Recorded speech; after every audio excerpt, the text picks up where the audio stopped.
Okay, I mean, I think the first thing that we should talk about is, and it's a question I get asked a lot, and I'm sure you guys do too. It's like, well, how many books do you have to sell to have a bestseller?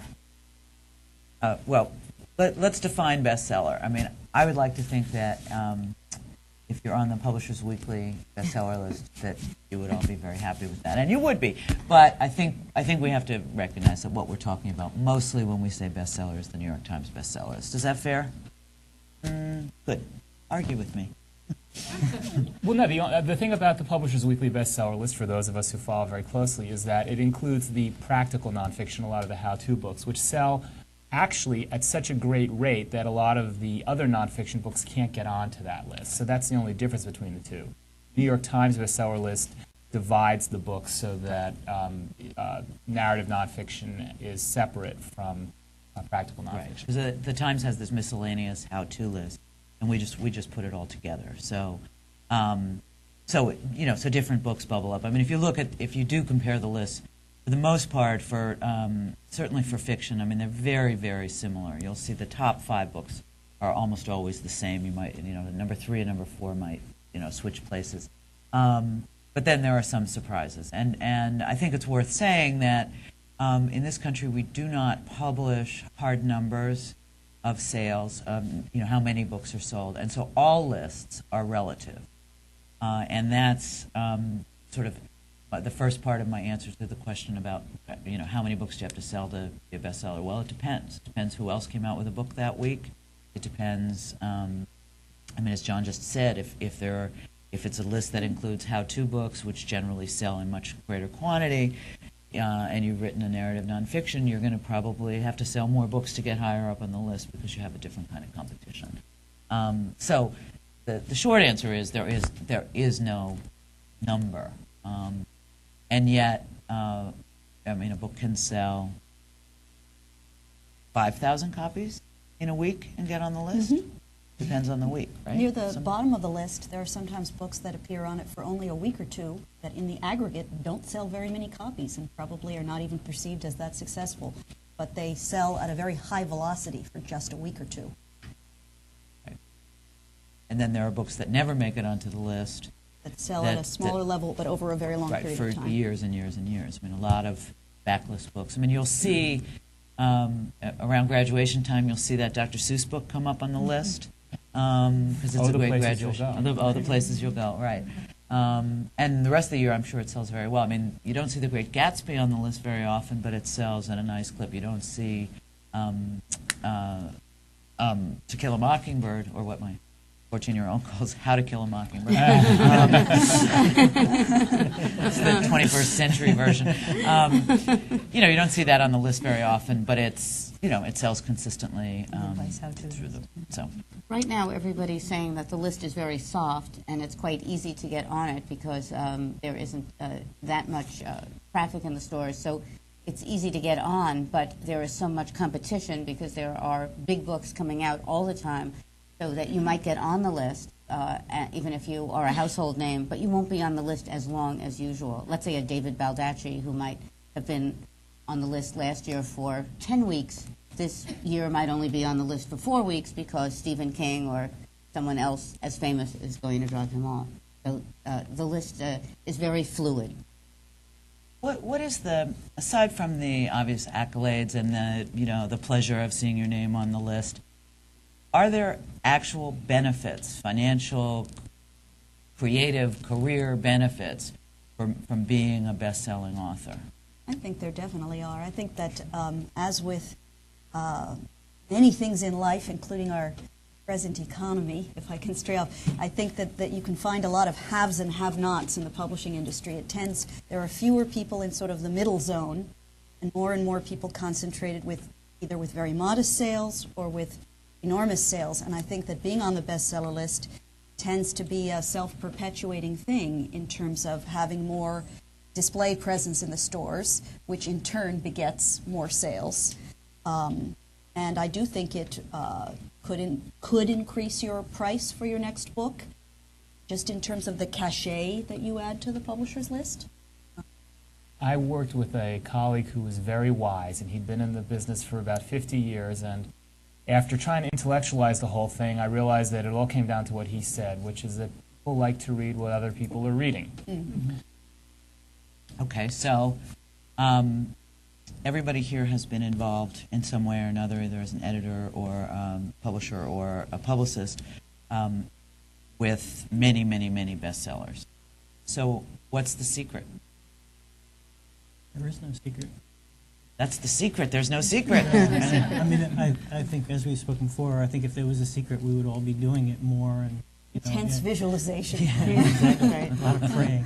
No, I think it's a lot of luck, and I think it's a lot of publishing what you believe in. And I like to think that if I had nothing to do with the book that I work on, and I walked into a store and saw it, would I buy it? And that's the kind of book that I edit, and I like to edit, and it's the kind of book that I hope will sell.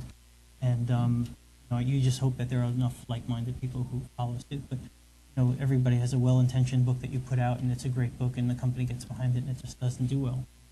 I mean, I think if I can give a slightly more cynical answer, I like to believe in my books too. I try to, sure. But I do think that I wish some of the best and my favorite books that I've worked on did not sell very well.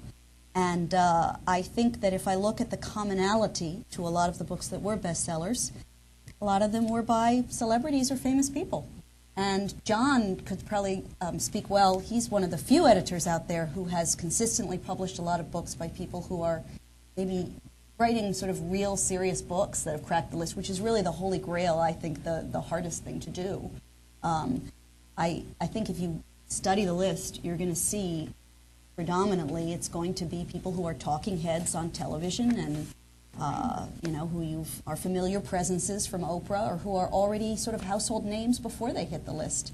I'm sorry, I should say that I'm talking about the nonfiction side, because I publish nonfiction.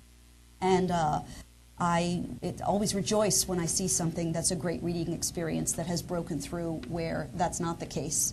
But it's really, really challenging and difficult to do that with who are not already very well known.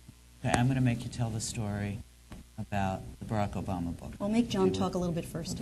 Oh, you want him to talk first? Okay, I was going to get to you next. Please, okay. Go. You sure you don't want to do Barack? I do Barack. Okay, I'll do No, Barack. I don't want to hear it. But then you're next, John. Well, I mean, but that's a case, I guess, where I got pretty lucky. There Okay, was a but lot of I think that's- serendipity involved with that. I was relatively new to Crown. I had joined them in late 2003. And therefore, I was in that happy period before, as an editor, you're grievously overworked. And I didn't have a lot on my plate and had the time to sort of luxuriously troll around and look to discover great projects. And I read about this very interesting politician who had just won this 6-way primary and impressed a lot of people in Chicago, and was just sort of getting the first very positive press with people saying that he seemed like someone to watch, and read about his life story, which sounded interesting, and got the idea that maybe it would be a good investment to see if he had a book in him. Maybe he would go someplace. And I found, to my amazement, not only had he written a book, but it had been published by my company years before, and it was out of print, and we controlled the rights. Oh my! Just sort of like, what are the odds of that?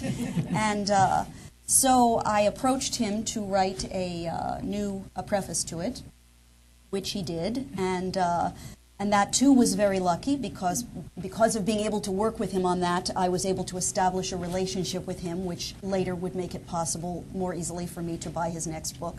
And that was in March of 2004, and in July of 2004 he gave his speech to the DNC, and after that Barnes & Noble, which had ordered, I think, 3,000 copies, which was not terrible, of this book by this then relatively unknown person, increased their order to 20,000 copies, which they have since then have gone on to sell many, many more copies than that.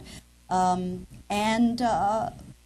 would be lying if I said that I could predict that. I certainly hoped he would go places, and I thought he had a special quality, but I didn't know that would happen.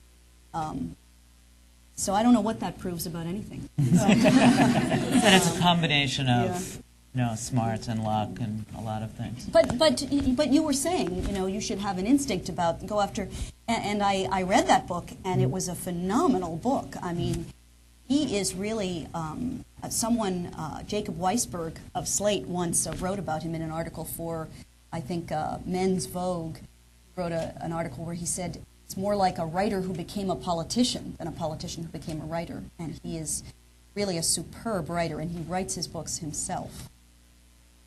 You could see that in the race speech just the other week. Yeah. It was such a well-written speech. Yeah. I would like to think that if you're on the Publishers Weekly bestseller list, that you would all be very happy with that, and you would be. But I think we have to recognize that what we're talking about mostly when we say bestseller is the New York Times bestseller list. Is that fair? Good. Argue with me. Well, no, the thing about the Publishers Weekly bestseller list, for those of us who follow very closely, is that it includes the practical nonfiction, a lot of the how-to books, which sell actually at such a great rate that a lot of the other nonfiction books can't get onto that list. So that's the only difference between the two. New York Times bestseller list divides the books so that narrative nonfiction is separate from practical nonfiction. Because the Times has this miscellaneous how-to list, and we just put it all together. So, okay, I mean, I think the first thing that we should talk about is, and it's a question I get asked a lot, and I'm sure you guys do too. It's like, well, how many books do you have to sell to have a bestseller? Well, let's define bestseller. I mean, so different books bubble up. I mean, if you do compare the lists, for the most part, for certainly for fiction, I mean, they're very, very similar. You'll see the top 5 books are almost always the same. You might, number 3 and number 4 might, switch places.